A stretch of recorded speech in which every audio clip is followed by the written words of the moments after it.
पहलगाम हमले को लेकर देश भर की जनता में आक्रोश है। सवाल मोदी सरकार पर भी उठ रहे हैं। सुरक्षा में चूक के आरोप लगाए जा रहे हैं, जिसे लेकर विपक्ष सरकार पर हमलावर है। शिवसेना उद्धव गुट की पत्रिका सामना में इस घटना के लिए पूरी तरह से मोदी सरकार को जिम्मेदार बताया गया है। शिवसेना ने यह तक कह दिया कि इनका पद पर रहना देश के लिए धोखा है। तो क्यों पहलगाम हमले को लेकर मोदी सरकार पर भड़की शिवसेना? जानने के लिए देखिए ये रिपोर्ट। पहलगाम हमले को लेकर मोदी सरकार बुरी तरह से घिर गई है। केंद्र शासित प्रदेश की सुरक्षा व्यवस्था को लेकर सवाल उठ रहे हैं।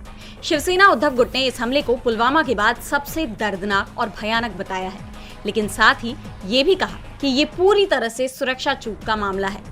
पार्टी सांसद संजय राउत के बयान का हवाला देते हुए शिवसेना उद्धव गुट की पत्रिका सामना में छपे एक लेख में कहा गया कि इस घटना के लिए पूरी तरीके से केंद्र की मोदी सरकार और गृह मंत्री अमित शाह जिम्मेदार हैं। ये देश के सबसे असफल और पनौती मंत्री हैं। इनके रहते देश की जनता की सुरक्षा राम भरोसे ही है।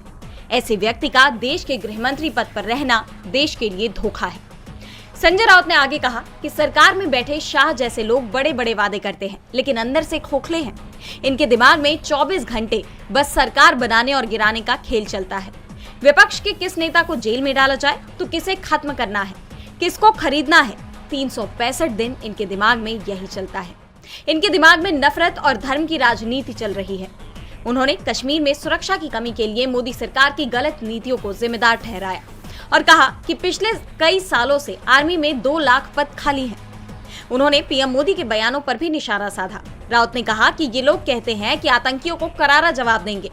मैं पूछता हूँ, क्या करेंगे? झूठा सर्जिकल स्ट्राइक करेंगे? आगे बिहार का चुनाव है, उसका फायदा उठाएंगे। उन्होंने कड़े स्वर में कहा कि अगर कुछ करना है तो अमित शाह का इस्तीफा मांगो। ये लोग कुछ नहीं करेंगे, न करने वाले हैं।